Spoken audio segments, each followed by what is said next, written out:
vemos las estrellas y vemos agrupaciones que desde la época clásica se han hecho de ellas, las llamadas constelaciones. Hay muchas historias que se pueden contar con las constelaciones, como telón de fondo, como la llamada mitología, ¿no? Como nos han contado Juan Pedro y Lourdes.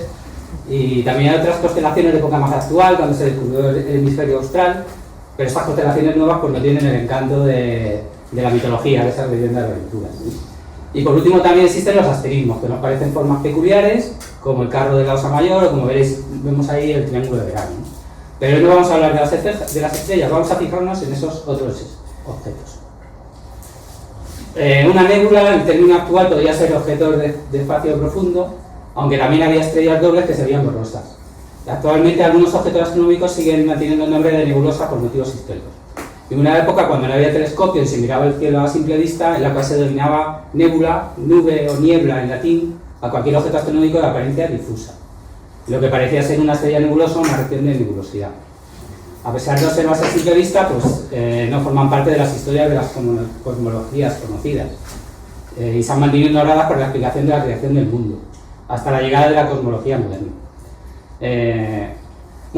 Actualmente sabemos que las nebulosas son regiones del medio interestelar constituidos por una acumulación de gases y polvo cósmico. Sabemos que las estrellas son esferoides de hidrógeno en equilibrio, en la que son generadas por la fusión termonuclear y la gravedad.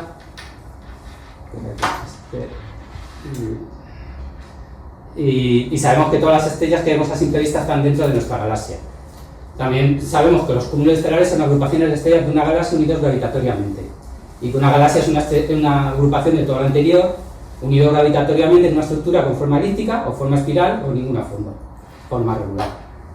Pero no siempre fue así. Los astrónomos de la antigüedad, estos objetos, como ya digo, prácticamente no existían. En la esfera celeste estaba el Sol, estaba la Luna, infinidad de puntos luminosos, la inmensa mayoría permanecían estáticos, que se llamaban estrellas, y unos pocos se movían entre los estáticos, se llamaban planetas.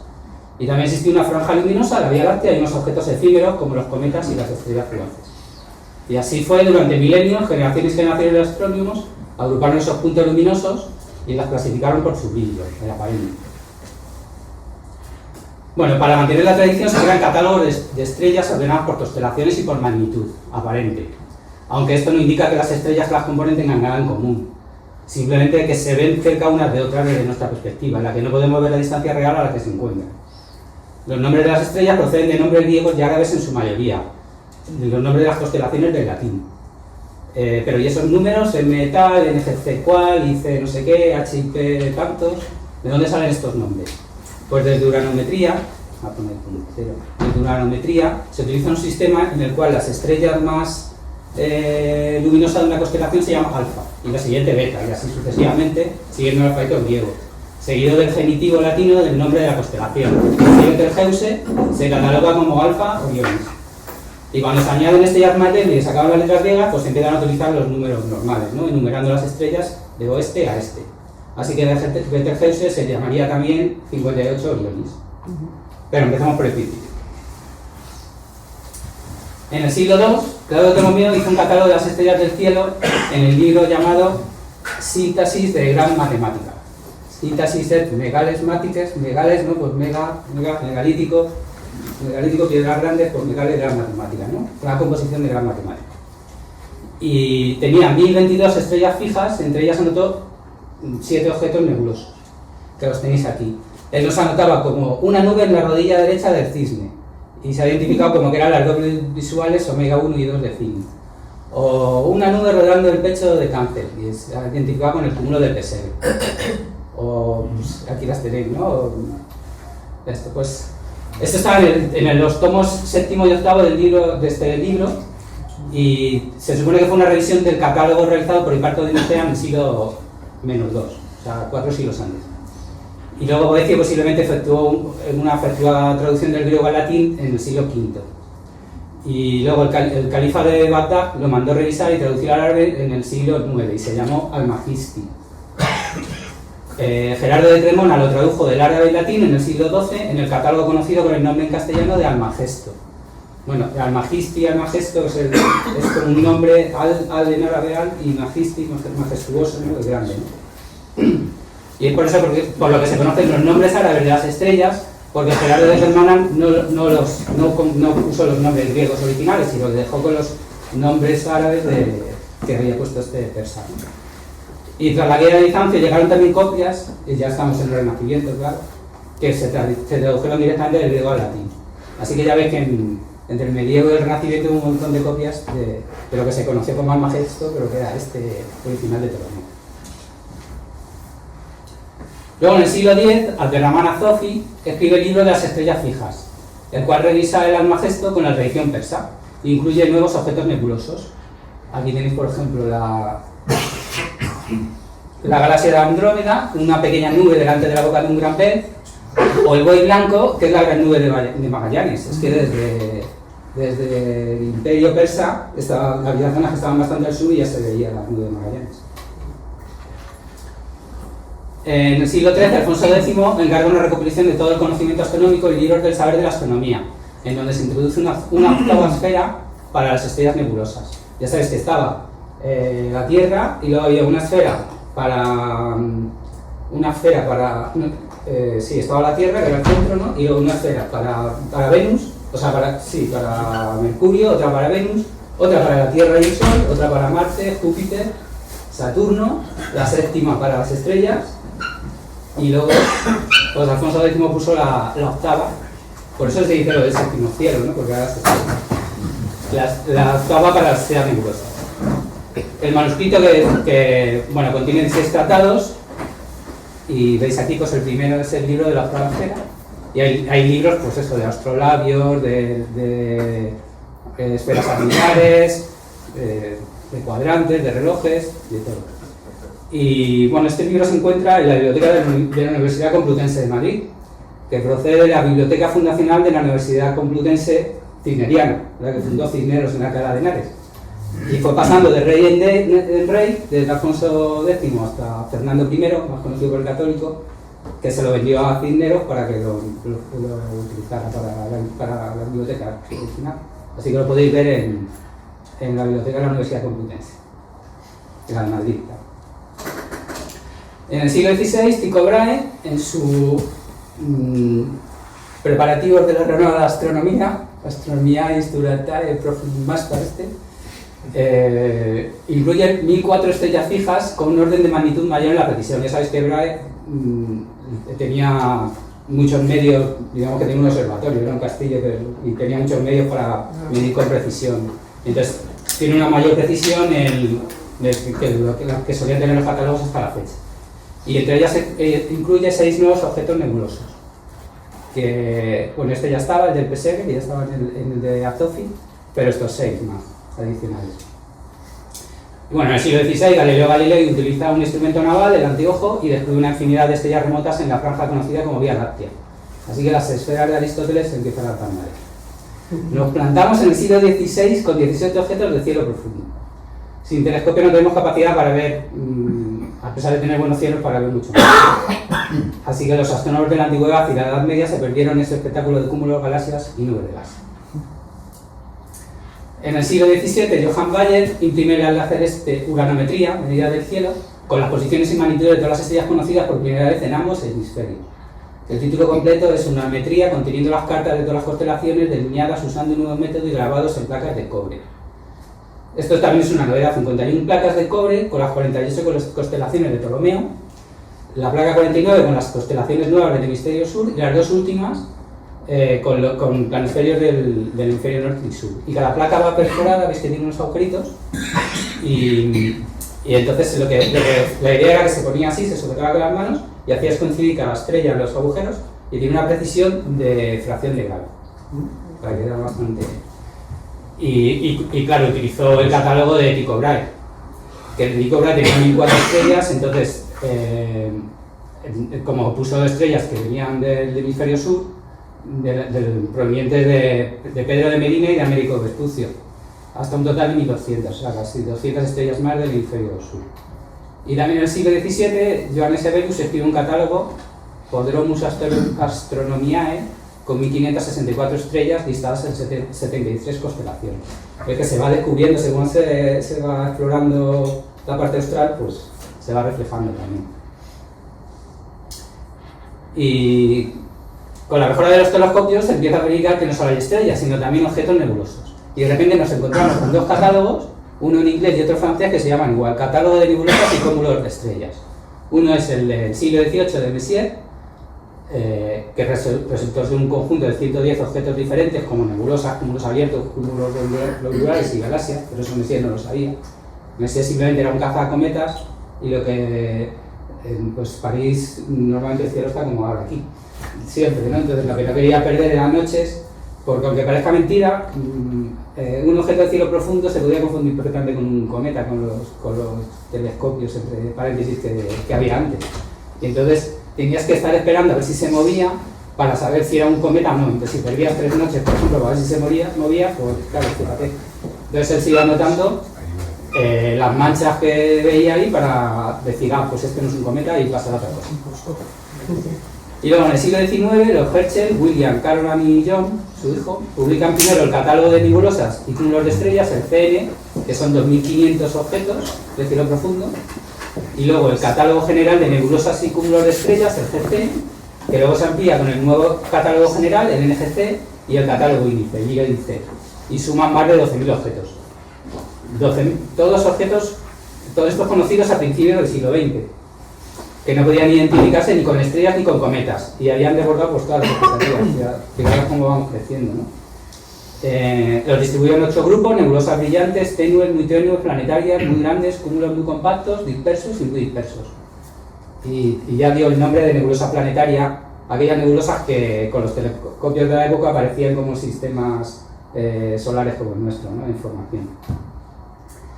Y luego en el siglo XIX aparecen la fotografía y la espectrografía, que al aplicarse a la astronomía servirán ya en el siglo XX para aclarar la naturaleza de estos objetos no cometarios de Messier.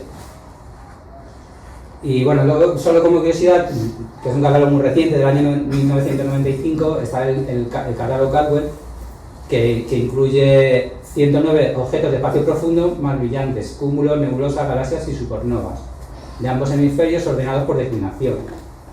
C1 el más boreal y C109 el más austral. Y luego los catálogos profesionales, pues bueno, tenéis todos estos catálogos, ¿no? El catálogo SAE, que es de 1966, que tiene 258.000 objetos. El catálogo guía del telescopio Hubble, que es de 1990, que tiene 19 millones de objetos. El catálogo Sloan del 2000, que tiene 100 millones de objetos. El catálogo Gaia de la ASA, que tiene 1.100 millones de objetos. Esto es un 1% de las estrellas de nuestra galaxia. ¿Sabes? Porque la galaxia tiene más o menos 100.000 millones de objetos, pues un 1%. El catálogo de exoplanetas exoplanet.eu, con más de 6.000 exoplanetas. Y luego hay bases de datos, servidores de catálogos y alas celestes. Tienes la base de datos astronómicos IPAT de la ESA. Bueno, ya ves que la ESA está especializada en catálogos. Y admite diferentes tipos de búsquedas, puedes mirar por identificador, distintos nombres por un objeto, por coordenadas, introduce por ejemplo ascensión, recta y declinación, así que si descubrís algo, lo metéis ahí y no está, lo habéis descubierto. Y también se pueden bajar imágenes y procesarlas, como hace Julián. Y luego hay un servidor de catálogos, el BICIE, que también es de la ESA, que permite el acceso a 7.300 catálogos celestes diferentes. Es un servidor de catálogos. Y el Atlas Celeste Aladdin, que es de la ESA, que es una aplicación de observatorio virtual, que es la que dimos el curso hace un año o 2. No sé si os acordáis.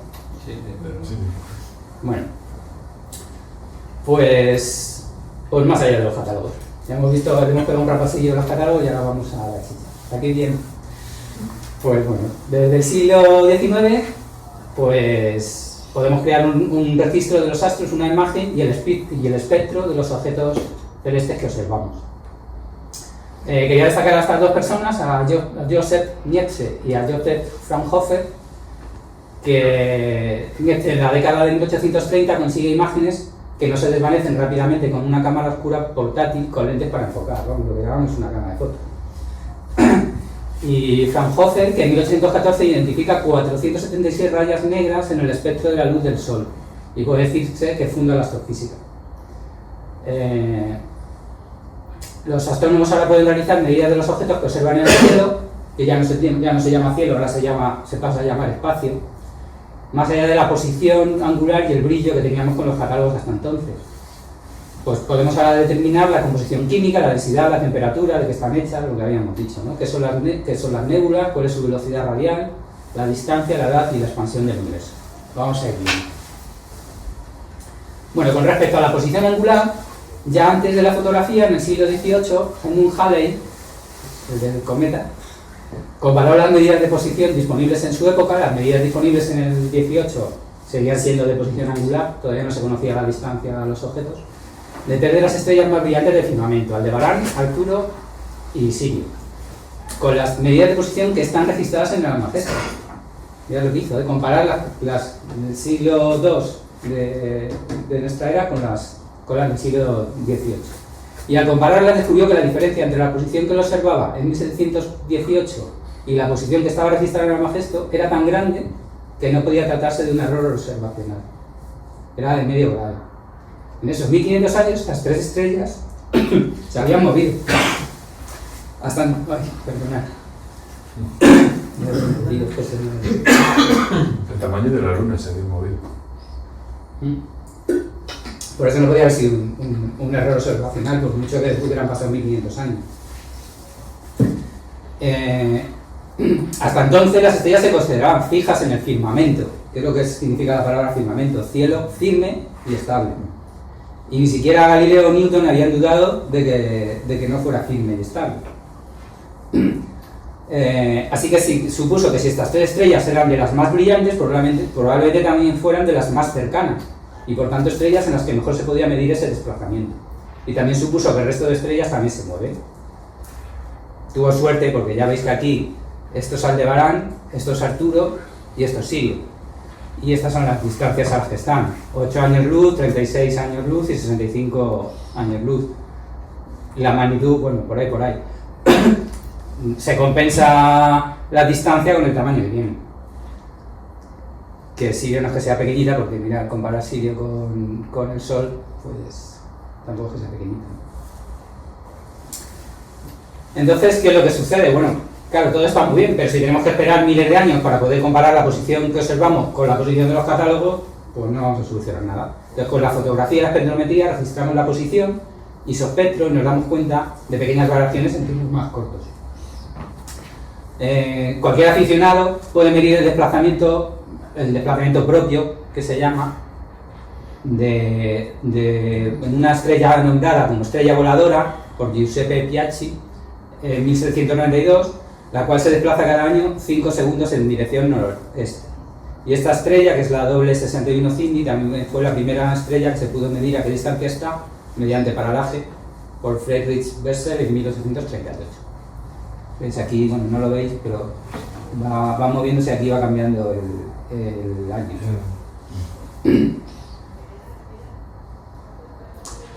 Bueno, y también antes de la fotografía, en el siglo -2, Hiparco de Nicea divide el brillo en 5 grados o magnitudes. Galileo amplía la escala gracias a la mayor resolución del telescopio. Y en el siglo XIX se determina que el valor del salto de una magnitud a otra es de 2,512. Y la precisión con la que se medían las magnitudes a mediados del siglo XX, o sea, hace 75 años, era de una centésima. Con el uso de la fotometría CCD se ha ampliado esta precisión a 100 milésimas de magnitud. O sea, 3 veces más, 3 órdenes de magnitud más en 75 años. Y el método utilizado para determinar la composición química de nuestro Sol o de cualquier otro objeto astronómico es el análisis espectral, la descomposición de la luz en forma de arcoíris en sus diferentes longitudes de onda. El espectroscopio más sencillo es un prisma. Si hacemos pasar la luz a través de un prisma, este hace que la luz se descomponga en los colores que la forman, su espectro. En esta gráfica se representa, en esta de aquí representamos la emisión de un cuerpo negro en un espectro continuo. Vale, esto es el espectro continuo. Y tenemos una luz blanca, un espectro continuo. Entonces aquí tenemos, en esta gráfica, fijaros, hay tres objetos a distintas temperaturas. Este de aquí está a 4500 Kelvin, este a 6000 y este a 7500 Kelvin. Y bueno, y aquí, si no se ve muy bien, es la longitud de onda en nanómetros. Y aquí el brillo relativo. Entonces, El brillo, sí, el brillo relativo, aparentemente. Entonces, fijaros que este sería el último, ¿no? El visible. Lo he puesto aquí, entre tal longitud de onda y tal longitud de onda, ¿no? Entonces, no solamente, dependiendo de la temperatura, la longitud de onda es más corta, tiene mayor energía. Aquí se relaciona la energía con la longitud de onda, ¿no? La constante de Planck y la velocidad máxima, sino que además la forma es que es distinta. Claro, el cuerpo negro radia en todo el espectro, pero se hace una campana de Gauss muy poquito por estas frecuencias y por esta longitud de onda y muy poquito por ahí, ¿no? Y tiene su pico ahí. Y además la forma es distinta, no solamente es que el pico esté distinto, sino que se va como moviendo. Entonces, fijaros que con fotometría podríamos determinar la temperatura simplemente tomando 3 puntos. Si cogemos que es lo que se hace con los filtros baratos, digamos, que son de espectro amplio, que no es un filtro estrecho. Tú puedes medir en el ultravioleta, ¿no? Que sería en esta zona, en el azul y en el visible. Es que los filtros se llaman así: U de ultravioleta, B de azul y V de visible. Y con esos 3 ya puedes, claro, tomas aquí una medida aquí, otra aquí y otra aquí, ya puedes saber la temperatura que está ese objeto. Porque es bastante distinta de la que te va a salir midiendo aquí. Veis que la forma es bastante distinta de la gráfica. Eso se entiende, ¿no? Vale. Pero vamos, no se suele tener un espectro continuo, que es lo que sería esto, sino que suele tener líneas oscuras o más brillantes, ¿no? Y esto es lo que contó Dewey el otro día, de los estados excitados. Entonces este, por ejemplo, sería el espectro de hidrógeno. Todas las líneas que hay, que son los saltos que corresponden de los más energéticos a los menos energéticos, la energía que va soltando, ¿no? Entonces veis, por ejemplo, del nivel 6 al nivel 2 es en violeta, y entonces pues sería este de aquí. Del nivel 3 al 2 que va en rojo, y sería esta raya de aquí.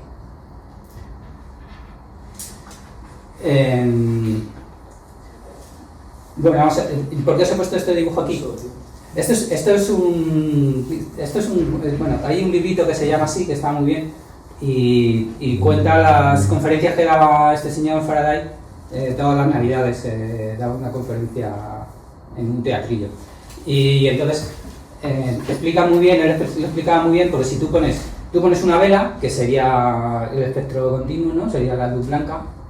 Cuanto mejor sea la vela, pues mejor. Y entonces si ponemos delante de la luz sal, al pasar esa luz a través de un prisma no se produce un espectro continuo, aparece una línea negra. Y esa línea negra se debe a que la sal absorbe justo esa longitud de onda. Si colocamos diferentes elementos delante de la luz, podremos anotar dónde se generan esas líneas negras para cada elemento. Las líneas negras se conocen como líneas de absorción. Si en vez de poner la sal delante, a la vela le agregamos granos de sal, los echamos ahí, los echamos aquí, se produce una línea de color más intenso en el mismo lugar donde antes estaba la línea de absorción, y esta línea se conoce como línea de emisión. Vale, luego vamos a verlo más mejor, pero para que os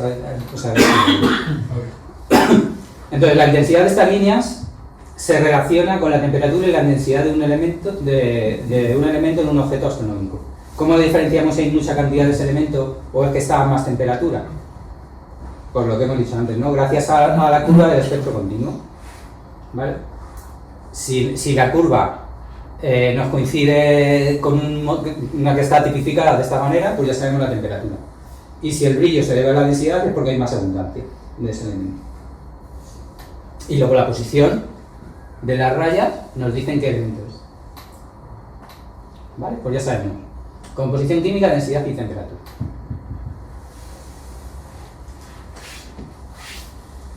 Bueno, pues bueno, otra vez por mencionar a estas personas que hicieron posible todo esto anterior, de esto que estamos contando. En 1802, William Wollaston, que era médico, ve por primera vez que los espectros estelares contienen líneas oscuras nítidas y visibles. En 1814, ya hemos hablado de él, Joseph Fraunhofer, óptico, inventa el espectroscopio, identifica eso, las 476 rayas negras en el espectro del Sol. Descubrió un método para determinar la composición química de los objetos a partir de la luz. Su idea es que si pasamos la luz a través de un prisma, la luz se divide en colores, cada uno con una longitud de onda, creando lo que se conoce como espectro, ¿no? Lo que hemos estado viendo. En 1830, Auguste Comte, filósofo, predice que nunca podremos saber de qué están hechas las estrellas. 5.000 años. En la década de 1860, Gustav Kirchhoff, físico, y Robert Bunsen, el de mechero Bunsen, químico. Por eso he dicho antes lo de la vela, cuanto más parecido sea la emisión de un cuerpo negro, él inventa el mechero Bunsen, que todavía se utiliza porque hacía una llama muy buena y se podía determinar muy bien la temperatura y tenía una emisión muy buena. Y todavía se utiliza en los laboratorios. Pues estos dos señores, físico y químico, fijaros cómo van cambiando las cosas, médico, óptico, físico y químico, identifican las líneas espectrales como signos que revelan la presencia de elementos químicos específicos.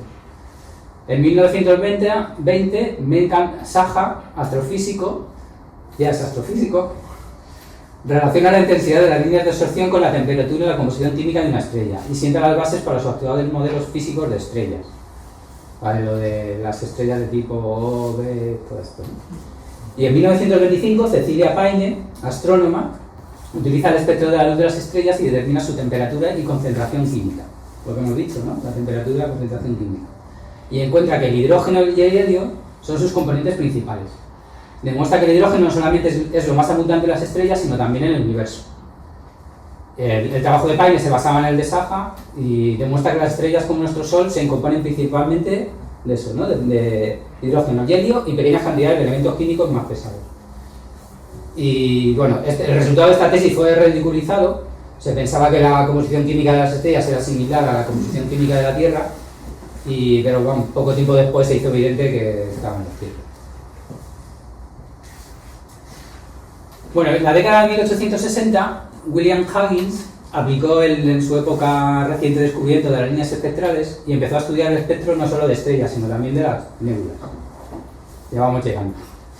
Tras analizar varios espectros de diferentes nébulas, estableció que algunas estaban compuestas principalmente por gas incandescente, que serían las que ahora llamamos nebulosas, y otras por agrupaciones de estrellas, lo que ahora llamamos galaxias. Y este descubrimiento le permitió ser el primero en distinguir las nebulosas de las galaxias. Demostró que las nebulosas tenían espectros de emisión característicos de un gas, mientras que las galaxias tenían espectros de emisión característicos de estrellas. Porque por aquella época las galaxias se llamaban nebulosas espirales y se creía que estaban dentro de nuestra galaxia. De hecho, luego cuento otra cosilla. Entonces veis aquí, estos son dos espectros. ¿Veis estos dos espectros? Pues el espectro de arriba es un espectro estelar, en concreto del Sol. Y el de abajo es un espectro de una nebulosa, en concreto de la nebulosa de Orión. Entonces, si os fijáis, veis, se puede apreciar el continuo. Veis que hay el brillo máximo, en el caso del Sol está más o menos por aquí, por el verde, y es donde más luz vemos, y aquí los colores están más apagados, incluso fíjate que aquí que se ponen como oscuros, que son las curvas de abajo de la campana, ¿no? Eso que hacía así hacia la campana, entonces se ve. En el de la nebulosa también, pero no se aprecia así, pero también tiene un efecto pero menos llamativo, también con esa forma. ¿Por qué? Porque la temperatura es mucho más baja. Y os acordáis que las campanas eran más aplanadas y la temperatura es más baja. Entonces, tiene una campana tan bajita que no se aprecia esa diferencia de brillo. ¿Vale? El Sol está a 5.000 Kelvin, creo, 4.500, 5.000, y entonces pues tenía una forma, si os acordáis, eran 7.000, 4.500 y... Vale, y luego también lo que veis que el de las estrellas son líneas de absorción, y en el que son las bandas oscuras, y en el de la nebulosa son bandas de emisión. Vamos, entonces, no se trabaja con esto, claro, con lo que se trabaja es como si le hicieras, esta de aquí es este mismo espectro, ¿vale? El de la nebulosa. Y lo que se hace es que como si se le hiciera un corte transversal, y entonces aquí tienes intensidad luminosa, el flujo que está en NET, que es una unidad de medida pasada de moda, que los astrofísicos siguen usando.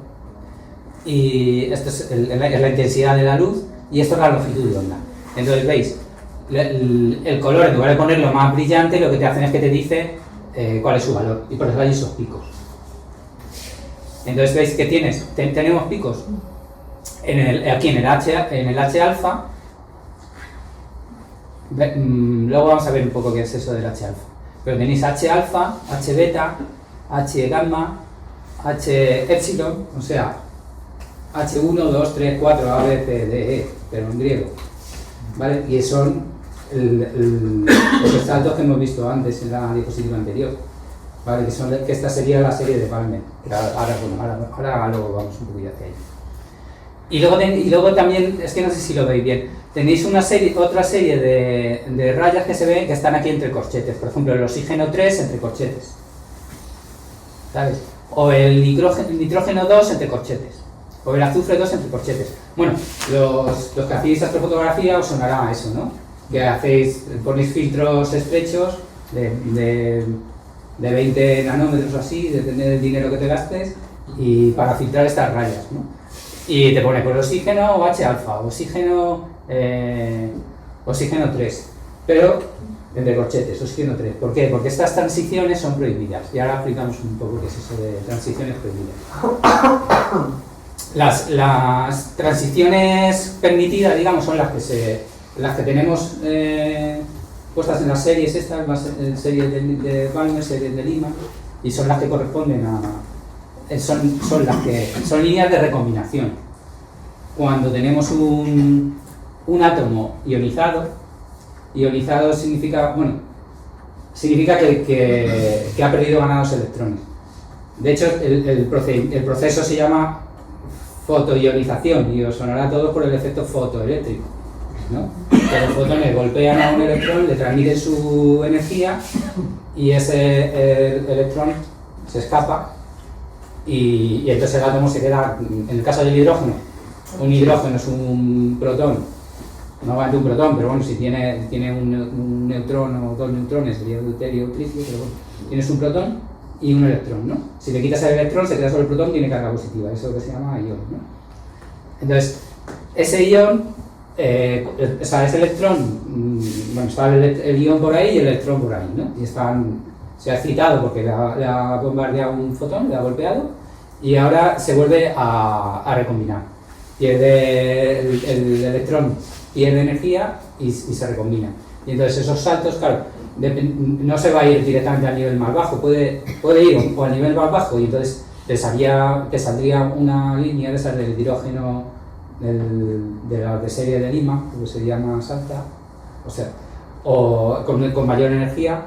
O podéis ir haciendo pequeños saltitos en cascada, ¿no? Que caigan en el nivel 6, luego al 5, luego al 4, luego al 3, y sería por la H alfa, la H beta, la H gamma, la H delta, la H epsilon, y así exactamente. Y eso se llama recombinación. Y luego las líneas prohibidas, las que van entre corchetes, se producen no son iones, son átomos que se han excitado, pero lo que ha hecho es que el electrón se ha subido de nivel. Y entonces cae desde un nivel más alto a uno más bajo. Y esto solo se da cuando hay densidades muy bajas. En la Tierra, en un laboratorio, ni haciendo el mayor vacío que somos técnicamente capaces de hacer, lo podemos conseguir. Tienen que ser densidades todavía más bajas. Y cuando hay tan poquitos átomos, entonces sí que se producen estos fenómenos. Por eso se llaman series prohibidas y por eso van entre corchetes. Y no se llama recombinación, sino que se llama excitación colisional, ¿vale?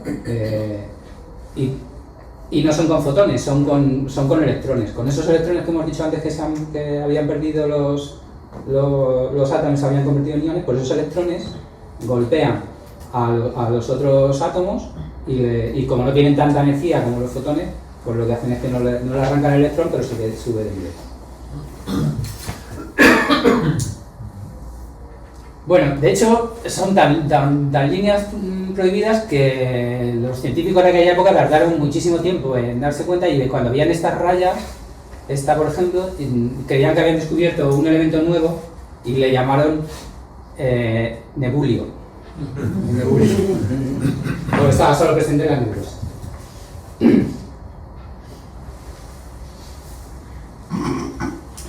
Bueno, pues Hawking también estudió la luz que nos llega de Sirio. Estudió su espectro y se dio cuenta de que las líneas espectrales están desplazadas. Si un objeto se aleja o se acerca, se produce un efecto Doppler, desplazando las líneas espectrales conforme a la velocidad del objeto. La luz, por así decirlo, se vuelve más violeta, aguda, o más roja, grave. Es decir, se puede saber si el objeto que emite la luz se mueve respecto a nosotros con su desplazamiento al rojo. Y midió la velocidad radial con la que la estrella Sirio se mueve respecto a nosotros con esta fórmula. Esta fórmula no deja de ser un tanto por ciento, un tanto por uno si queréis, de la velocidad de la luz. ¿Cómo calculas un tanto por ciento? Si tú dices, si yo tengo algo que antes era 100 y ahora es 110, pues 110 menos 100, 10. Entre lo que era antes 100, 10 entre 100, 0,1, que es un 0,1 en tanto por 1 o un 10% en tanto por 100. Entonces eso es un 10% de la velocidad de la luz. Quiere decir que si tú ves una longitud de onda de 550 nanómetros, la deberías de ver, que eso es lambda 0, la deberías de ver a 500 nanómetros y la ves a 550, 550 menos 500, 50. 50 entre 500, 0,1, un 10%. O sea, ese objeto se está moviendo a un 10% de la velocidad de la luz. ¿Vale? Esta fórmula es aproximada, de todas formas. Bueno, entonces vamos a explicar ahora lo que es la velocidad radial. Porque con esto lo que medimos es la velocidad radial, no la velocidad del objeto, sino la velocidad radial. Entonces, si tenemos una trayectoria, un objeto que se mueve por una trayectoria, sería esta línea roja. Se va moviendo por aquí, ¿no? Entonces, en un momento dado, tienes la trayectoria, la llamamos X, ¿no? Está en el punto X, y X de T, ¿por qué? Porque depende del tiempo, ¿no? En este momento T está en esta posición X, ¿no? X de T. Y entonces, en ese momento, en esta posición, tiene una velocidad. Tiene esta velocidad V de T también, ¿no? Que es una velocidad que también depende del tiempo, ¿no? Aquí tendrá una velocidad así, aquí tendrá una velocidad así, aquí tendrá otra así, pero justo aquí, que va a girar, viene para acá y va a girar para aquí arriba, pues tiene esta velocidad con este módulo y esta dirección, ¿no? Es un vector. Entonces este vector, como cualquier vector, se puede descomponer en dos vectores. ¿Cómo se hacía esto en dibujo técnico?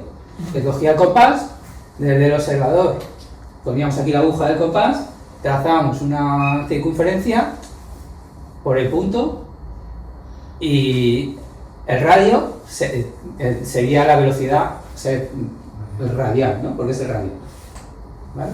Que puede ser hacia adentro o hacia afuera. Y luego, si trazamos una línea tangente en ese punto a la circunferencia, pues tendremos, ahí podremos trazar la velocidad tangencial. Se llama tangencial porque es la línea tangente, ¿vale? Entonces, si os fijáis, pues estos dos, tanto la magnitud de la velocidad como la dirección, pues se puede descomponer perfectamente, ¿no?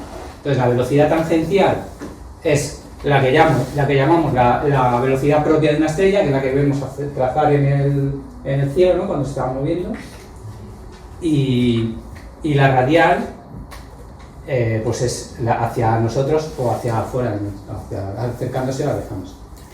Y esta es la que podemos medir con esta fórmula, ¿vale? Por lo menos una componente, no las dos. Y luego esto también se utiliza para detectar exoplanetas. Si aquí tenemos un planeta y una estrella, ¿veis? Si nosotros estamos aquí, imaginaos que estamos aquí en esta esquina, ¿no? Entonces vemos que el planeta, la estrella ahora se acerca a nosotros y ahora se empieza a alejar, se aleja, y ahora se vuelve a acercar, se aleja, se acerca, y así, ¿no? Desde esta esquina la estrella ahora está más cerca y ahora está más lejos, y progresivamente, ¿no? Gradualmente se va acercando, se va separando. Olvidaros del movimiento de izquierda a derecha, ¿no? ¿Veis? O sea, de este punto, ahora la estrella ahora está más cerca de ese punto, ¿no? Y ahora está más lejos, ¿no? Entonces eso se ve como un cambio en la longitud de onda, de todas las líneas, se ve un desplazamiento en todas las emisiones, todas las rayas que aparezcan en su espectro, ¿vale? Y con eso podemos medir esa velocidad radial, lo que veremos también que la llaman de recesión. Pero bueno. Y bueno, aquí lo tenéis explicado de otra forma, ¿no? Digamos que la longitud de onda o se hace más pequeña como si fuera un muelle, ¿no? Si el objeto se acerca, pues se contrae, digamos, se hace más cortita, y si se aleja, pues se hace más larga, ¿no? O sea, como si fuera un muelle.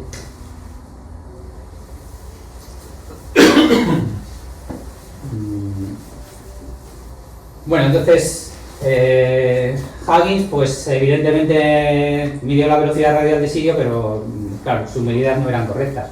Pero sí demostró que la velocidad con que las estrellas se alejan o se acercan del Sol, o de nosotros, si queréis, se puede medir. Y muchos astrónomos se pusieron a medir por su cuenta la velocidad radial de otras estrellas. Y en 1913, Besto-Schiffer midió la velocidad radial de M31, la entonces conocida como nebulosa de Andrómeda, y vio que se acercaba a 300 km por segundo. Midió la luz de 15 nebulosas y de las 15, 3 se acercaban a esa velocidad aproximadamente y 12 se alejaban a velocidades mayores, 2 de ellas a 1000 km por segundo. Y estos resultados llamaban la atención porque la velocidad medida en estrellas era del orden de decenas de kilómetros por segundo, no de miles. Esto hizo plantearse la duda de que si estas nebulosas formaban o no formaban parte del mismo sistema que el Sol y las estrellas. Es decir, si estas nebulosas eran extragalácticas. Estaban fuera de la galaxia. Bueno, pues el brillo, la magnitud, la luminosidad de un objeto se atenúan con la distancia. Bueno, fijaros que estamos diciendo muchos nombres: brillo, magnitud, luminosidad, pero en realidad es la potencia lumínica o luminosa. Y se mide el lumen en lugar de vatios. ¿Por qué? Porque lo que nos interesa no es lo que gastamos los vatios en calor o en otras cosas, sino en iluminar lo más cerca posible del verde, de los 535 nanómetros. Y entonces esto se puede explicar muy fácil con una farola, por ejemplo. Si tú tienes una bombilla de 50.000 lumens, una farola con una bombilla de 50.000 lumens, y tú lo mides aquí y ves que te llegan 5 lux por metro cuadrado, ¿no? Que serían lumens por metro cuadrado, 5 lux. ¿A qué distancia está la farola? La luz se atenúa, el brillo, por la potencia lumínica, se atenúa por el cuadrado de la distancia, ¿no? Pues entonces, 50.000, para que te lleguen 5 son 10.000 veces menos, 10.000 veces menos son 100 metros. 100 al cuadrado son 100 metros. Esa farola está a 100 metros de distancia. Pues lo mismo hacemos con los objetos, con las estrellas o con la nebulosa, ¿vale? Podemos calcular a qué distancia está una estrella de la que sepamos su brillo absoluto, que es el lumen, si medimos su brillo aparente. Si yo mido un lumen por metro cuadrado y sé que son 50.000, el aparente es 5 y el real, el absoluto, son 50.000, ¿no? Entonces puedo saber a la distancia que están. Pero vamos a ver cómo ocurre. Pues este señor, en 1704, Edward Picot, descubre un tipo nuevo de estrellas variables, pulsantes, a las que se le terminó dando el nombre de cefeidas, o delta cefeida. Y bueno, fijaros, aquí viene la magnitud aparente, la visual, y aquí viene el tiempo.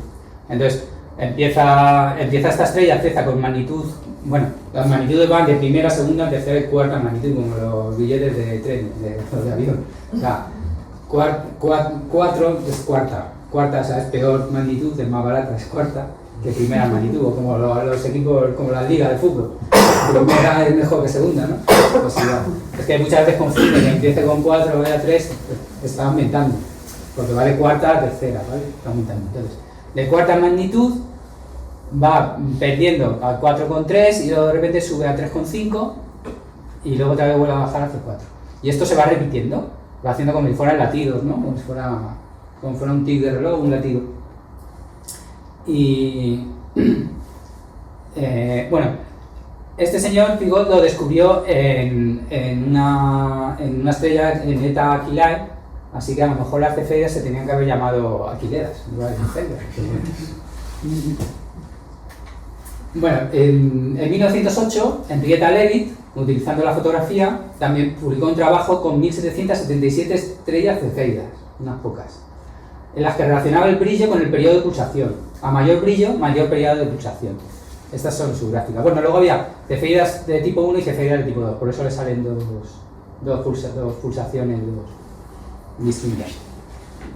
Entonces, fijaros que aquí lo que está poniendo es brillo aparente y aquí días, periodo.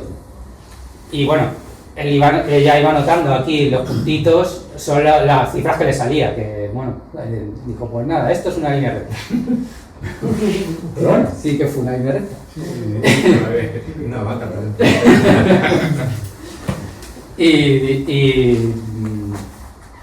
Bueno, pues esta relación necesitaba ser calibrada, que es lo que esto del calibrado, que es lo que quiere decir con esto de calibrar. Pues necesitas tener la distancia a una cefeida medida de forma independiente y a partir de ahí ya podemos relacionar pulsación con brillo y brillo con distancia. O sea, aquí son magnitudes aparentes las vistas, lo que decíamos de los 5 lux que veo yo aquí, pero no los 50.000 lumen de la farola. Entonces, si yo consigo medir una vez, como ya tengo la gráfica, si yo ya consigo medir una distancia por otro método diferente, ya tengo una magnitud absoluta y ya me puedo venir a la gráfica y cambiar todos estos números de magnitudes aparentes por absolutas y ya tener distancias. Y esto fue lo que hizo Edna Hertzsprung, este señor de aquí. ¿Quién lee eso? Mediante una técnica astronómica conocida como paralaje estadística. Infirió la distancia a cefeidas cercanas y descubrió que la magnitud absoluta era de menos 2,3 con un periodo de 6,6 días.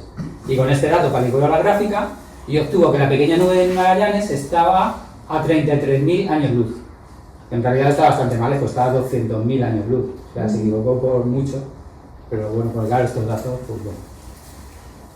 Y así que el proceso para medir distancias al final queda así. Encontramos una cefeida en el punto en donde queremos medir la distancia hasta allí, ¿no? Con la observación directa obtenemos la magnitud aparente y estudiamos la curva de luz de la cefeida para determinar su periodo de pulsación. Y con el valor de ese periodo obtenemos la magnitud absoluta y al compararla con la magnitud aparente obtenemos la distancia de la cefeida. Y por tanto, al sitio que queríamos determinar qué distancia está. Así que en 1923, Edwin Hubble descubrió, utilizando fotografías, una estrella cefeida V1 en la nebulosa M31 y con ella pudo demostrar que la distancia a la que se encuentra M31, 2 millones de años luz, en realidad son más, son 2,5, pero bueno, de ahí le salieron 2 millones, excedía con creces la que se había propuesto para el tamaño del universo.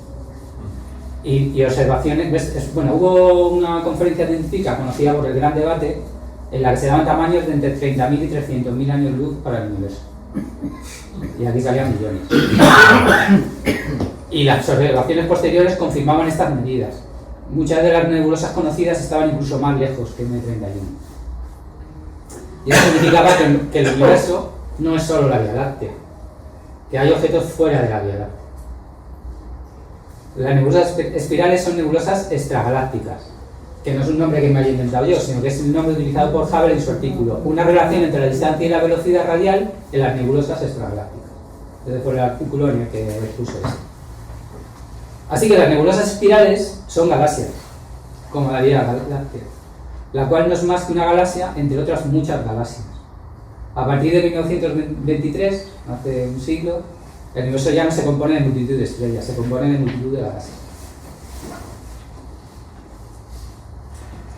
Bueno, pues ya hemos visto cómo podemos determinar la distancia y la velocidad radial de objetos del cielo profundo. Pues eso es lo que hicieron Hubble y su equipo. Claro, utilizando telescopios de 2 metros, de 2,5 metros del observatorio de Los Ángeles, que Hubble tenía, pues eso, el telescopio más grande del momento y todo un equipo, un observatorio a su disposición, pues se pusieron a estudiar las galaxias que se veían más débiles y por tanto se suponía que estaban más lejanas. Y el trabajo pues consistía en esto que hemos visto, ¿no? En encontrar cefeidas dentro de una galaxia medir el periodo de pulsación de las cefeidas, así obtenemos la distancia a las que se encuentran esas cefeidas y por tanto la galaxia. Y también obtenía el espectro de la galaxia para medir el desplazamiento de las líneas centrales, medir la velocidad radial de la galaxia. Entonces, esta es la gráfica original de Hubble. Lo mismo, este tenía todavía más imaginación, porque mira qué líneas le salen y mira por dónde están los puntos de la galaxia. Pero es una línea de mínimos cuadrados. Pues la recta de mínimos menores. Ya, pero a mí me parece muy lejos esta de esta, Porque se compensa la de arriba con la de abajo. Por lo obvio. Ya, bueno. Sí, ya sé que es físico. Bueno, si era por quitarle un poco de hierro a la cosa para que despertáis de vez en cuando. Entonces, bueno, aquí pone, aunque no lo veáis, aquí pone 1 millón de parsec y aquí pone 2 millones de parsec. Y esa distancia, ¿no? Y aquí pone velocidad, pone 500 kilómetros por segundo, se supone, y 1000 kilómetros por segundo. Entonces veis que le sale, para 1 millón de parsec le salen 500 kilómetros por segundo, y para 2 millones de parsec le salen 1000 kilómetros por segundo, que 1000 entre 2 pues son 500 kilómetros por segundo. O sea, le salía la pendiente de esta recta, una constante de proporcionalidad, K, que la llamó K porque era constante, de la velocidad del radial por la distancia, 500 kilómetros por segundo por cada megaparsec. ¿Vale?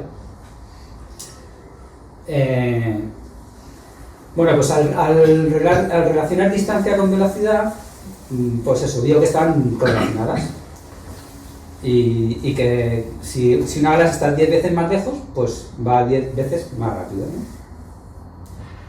Esta constante de proporcionalidad,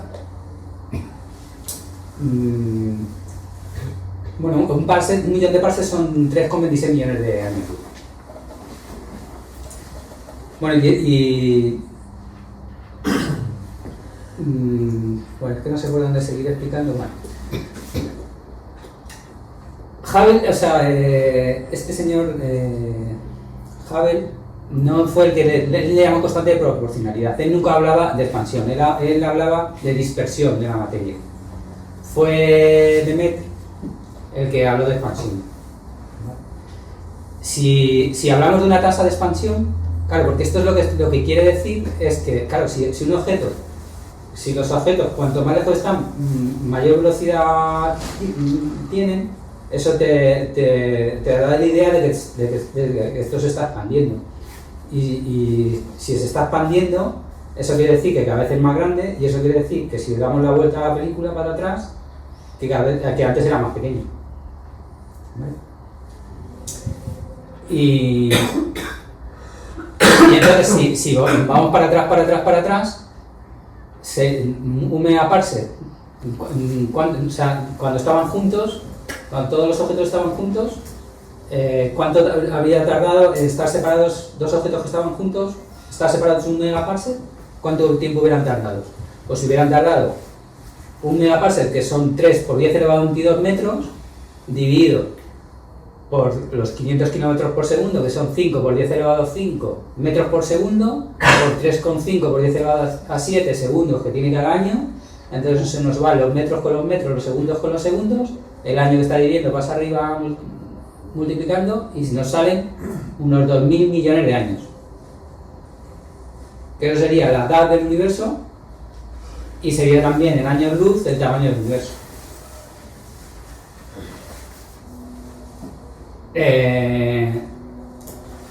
Claro, esto es si suponemos esta tasa de expansión constante, ¿no? No suponemos que tiene variaciones. Pero bueno, esta es... bueno, voy a decir antes otra cosa. Las soluciones de... O sea, esto también tenía... aparte de esto que se había medido, también tenía un respaldo físico y matemático. Porque las soluciones a las ecuaciones de campo de la relatividad general de Einstein daban varios modelos como solución. Había un modelo que daba como solución un universo estático, que era una solución propuesta por Einstein, y otra solución propuesta por De Sitter, que también daba un modelo con un universo estático. Pero había una solución con un universo en expansión, que era la solución propuesta por Friedman y Lemaitre. O sea que tenían un respaldo matemático detrás también estas observaciones. Pero ¿qué problema tenía esto? Que un valor de esta constante que gobierna la expansión del universo, como el calculado por Hubble, pues claro, 2000 millones de años, en esa época, la edad de la Tierra se había datado en unos 3000 millones de años, gracias a la datación radiométrica. O sea, mediante las partículas iniciales y finales en un proceso de desintegración radiactiva. Entonces no concordaba los 2000 millones con los 3000 millones de la Tierra, ¿no?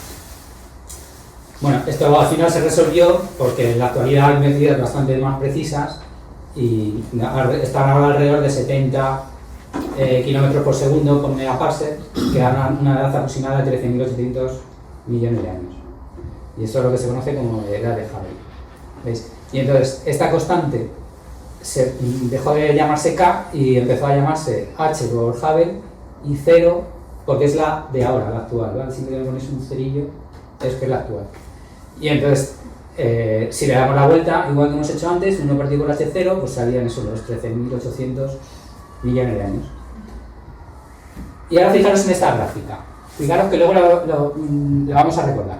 Esta gráfica es como la de Hubble, pero por aquí a un lado hay distancia a la galaxia en megaparsec, velocidad de recesión y de recesión.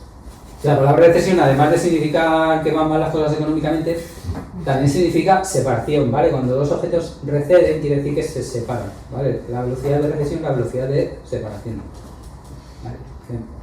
Bueno, pues, claro, como hay una expansión, ya no estamos hablando de que si se acerca o se aleja, como cuando hablamos de la velocidad radial, sino que, como esto siempre es expansión, siempre se aleja, ¿vale? Entonces ya la velocidad radial es velocidad de separación, de recesión. Bueno, y fijaros en este ancho que de aquí, fijaros que según la velocidad de recesión, según son velocidades más altas, y aquí el z, el desplazamiento al rojo z, va yéndose más cerca al 1, el error en la distancia a la galaxia es mayor. Veis que aquí casi no hay error, ves ese punto, pero aquí sí que hay un error más gordo, ¿vale? Y eso por lo que os decía que la fórmula anterior, aquella, que era aproximada y solo vale para velocidades bajas o valores de z, de desplazamiento al rojo, bajos, ¿vale? Pero vamos, lo vamos a ver mejor. Entonces, el desplazamiento al rojo es un fenómeno observado en los espectros de luz provenientes de objetos distantes del universo. Este desplazamiento al rojo consiste en un aumento en la longitud de onda, un enrojecimiento en la luz emitido por el objeto distante, y se representa con la letra Z. Entonces, tenemos que distinguir entre varios. Claro, este desplazamiento puede ser por efecto Doppler, cuando un objeto se acerca o se aleja, que es lo que hemos visto, pues su longitud de onda se hace más pequeña o se hace más larga. Y eso sería un desplazamiento al rojo por efecto Doppler, ¿vale? Lo típico del tren, ¿no? Del pium, ¿no? Que oye más grave, más agudo. Pero hay otro efecto Doppler que es por la expansión del universo. Si nosotros, el universo cada vez va siendo más grande, la longitud de onda se va estirando, ¿no? Y entonces cada vez es más grande. Y ese se llama desplazamiento al rojo cosmológico. ¿Vale? Y no son exponentes, o sea, el desplazamiento al rojo porque el objeto se mueve y un desplazamiento al rojo porque el universo se expande.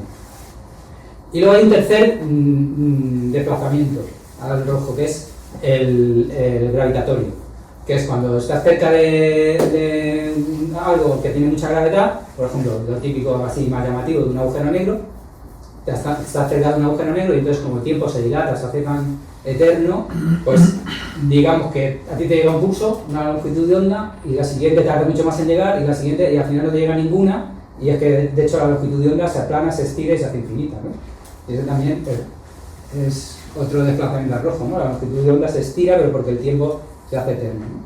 Y de hecho se hace tú no ves a nadie caer en un agujero negro, te ves quieto parado ahí porque ya no te llega más longitud de onda, no te llega más información.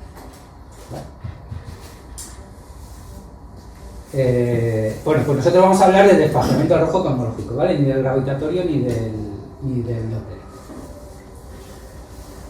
Que voy un poquito deprisa porque estoy mirando la hora. Bueno, cuando un objeto... vale, ya lo hemos visto. Entonces estas... Bueno, vamos a ver. Lo que habíamos dicho aquí un poco del factor multiplicativo, el z más 1, ¿no? Esto se explica mejor con el precio de una barra de pan, ¿vale? Si tú tienes una barra de pan que vale 1 euro y ahora de repente vale 4 euros, ¿qué es lo que ha pasado? La observada, 4 euros, entre la que costaba, 4 entre 1, 4. O sea, su z más 1 es 4, pero su z es 3, ¿no? Z es igual a 4 menos 1. ¿Qué quiere decir? Que si, simplemente por esto, porque si este 1 pasa restando, pues hacemos factor común y ya está. Entonces, ¿qué es lo que pasa? Que si el pan pasa, por eso digo que es un tanto por ciento, si el pan se multiplica su precio por 300, se incrementa en un 300%, ¿no? Costaba 1 euro, se incrementa en un 300%. ¿Cuánto es el 300%? 3 euros, ¿no? De 1 a 3 euros. Entonces, su z es 3 y es un factor multiplicativo porque se multiplica por 4 su valor. Pues se multiplica el factor multiplicativo, es z más 1, que es 4. El pan se ha multiplicado 1 por 4, 4, ¿no? 4 veces. Entonces, simplemente no líes con eso, es una tontería. El z más 1 es el factor multiplicativo, pero el tanto por ciento es el z menos el z, el más 1, y es el tanto por ciento. Entonces, por ejemplo, ponemos un ejemplo. Si tenemos la línea Lyman alfa del hidrógeno, la vemos a 480 nanómetros y debería de estar a 120 nanómetros, pues es la observada menos la que vemos en el laboratorio, pues 4 veces, ¿no? Entonces, el factor multiplicativo es 4 veces y su z es 3. ¿Vale? Y esto también quiere decir el tamaño que tenía el universo antes, o que tiene ahora. O sea, es decir, si la longitud de onda, que debía ser 120, ahora la vemos como 480, se ha estirado 4 veces. Si se ha estirado 4 veces, el universo era 4 veces más pequeño, ¿no? Era la cuarta parte. O sea, el universo era 1 partido por z más 1. Z era 3, z más 1 es 4. ¿Vale? Y no sé si contaros esto de los espectros o pasar. Voy a pasar porque creo que no hay tiempo. Entonces... Claro, bueno, entonces para poder relacionar el desplazamiento al rojo z con la edad del objeto en el momento en que este emitió la luz, hace falta una calculadora cosmológica. No se puede hacer así. ¿Y por qué? Tenemos que poner parámetros de densidad de energía y forma del universo. Está relacionado con que hablábamos que no es una constante, o sea, que el h de 0 no es constante, no es lineal. Y entonces lo que vamos a tener son, podemos tener cualquiera de estas curvas. Entonces por eso tenemos que dar, y cada de estas curvas nos salen, o sea, en cómo cambia este H0 constante de Hubble y H parámetro de Hubble. ¿Cómo cambia este parámetro? ¿Cómo cambió antes y cómo va a cambiar en el futuro? Y nos da una gráfica distinta sobre el futuro del universo, ¿no? Del tamaño del universo. Y por eso cómo se consigue con distintos valores, parámetros de densidad de energía y de forma, ¿no? Y entonces, bueno, aquí tenéis el modelo lambda CDM, que es el modelo que está como en vigor ahora, el que pensamos que es el correcto.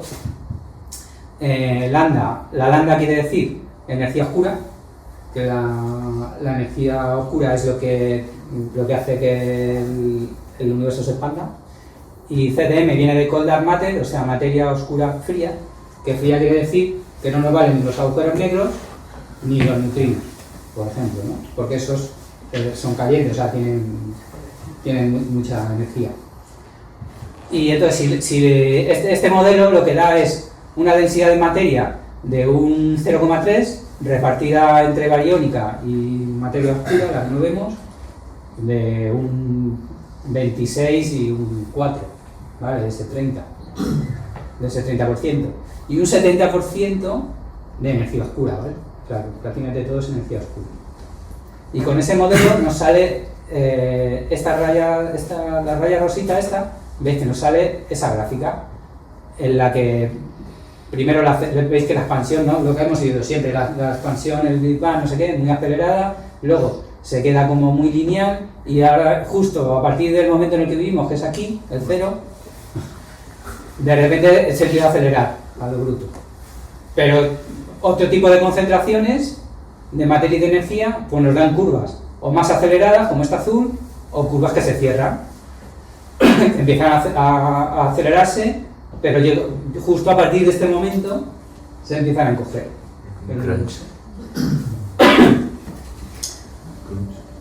Sí, el Big Crunch ese. Bueno, y entonces veis, esta que era la relación velocidad-distancia, que tiene validez general, que es la que habíamos visto antes, y luego estas que os digo, que se utilizan con validez local. Validez local quiere decir que para velocidades bastante inferiores a la velocidad de la luz, y sustituyendo en estas dos, pues sacamos esta tercera que, claro, tiene también validez local, en este caso para z bastante por debajo de 1.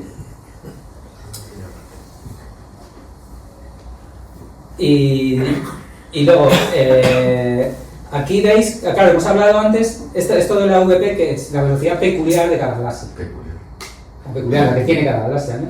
La distintiva de cada galaxia. Entonces, claro, tenemos una velocidad de recesión, de separación, debida a la expansión del universo, el h0 por d, y ahora le sumamos o restamos, ¿no? Dependiendo de la velocidad peculiar, la del efecto Doppler, esta sí que es la del Doppler, de si la galaxia se acerca o se aleja.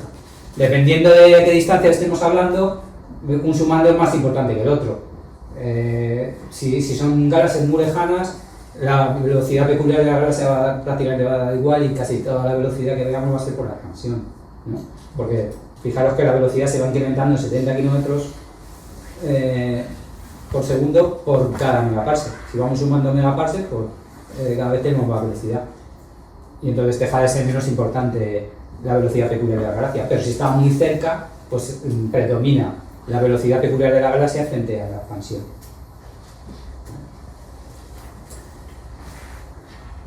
Entonces, bueno, por eso hace falta una calculadora cosmológica, ¿vale? Por esto que hemos visto aquí de estas curvas.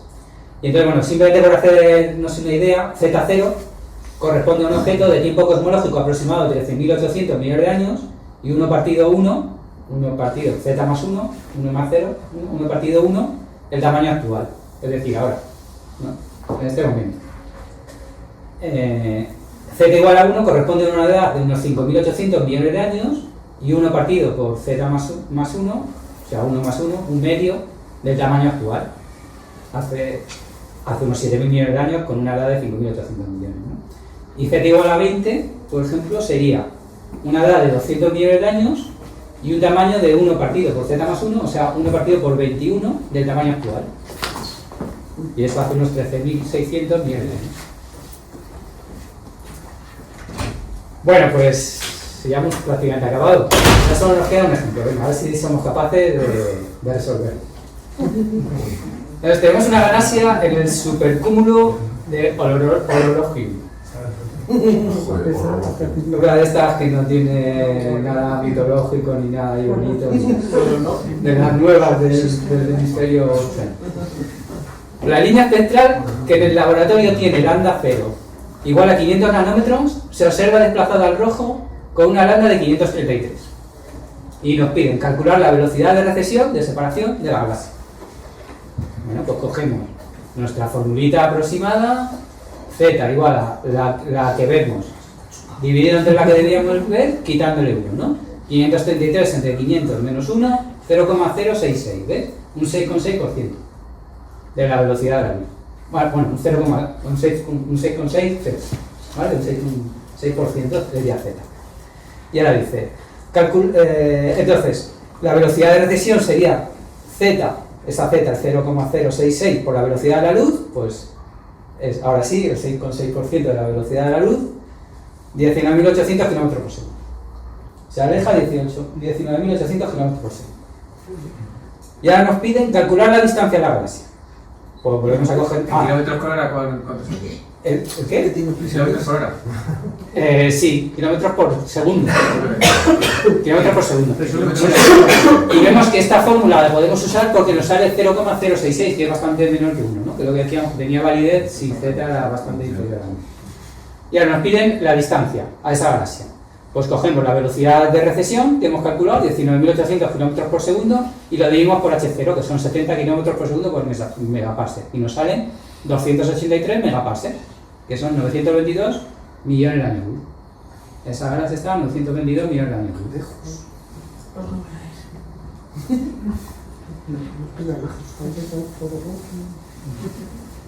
Y nada, queda mucho más, pero no vamos a hablar de ello. Y pues muchas gracias por vuestra atención.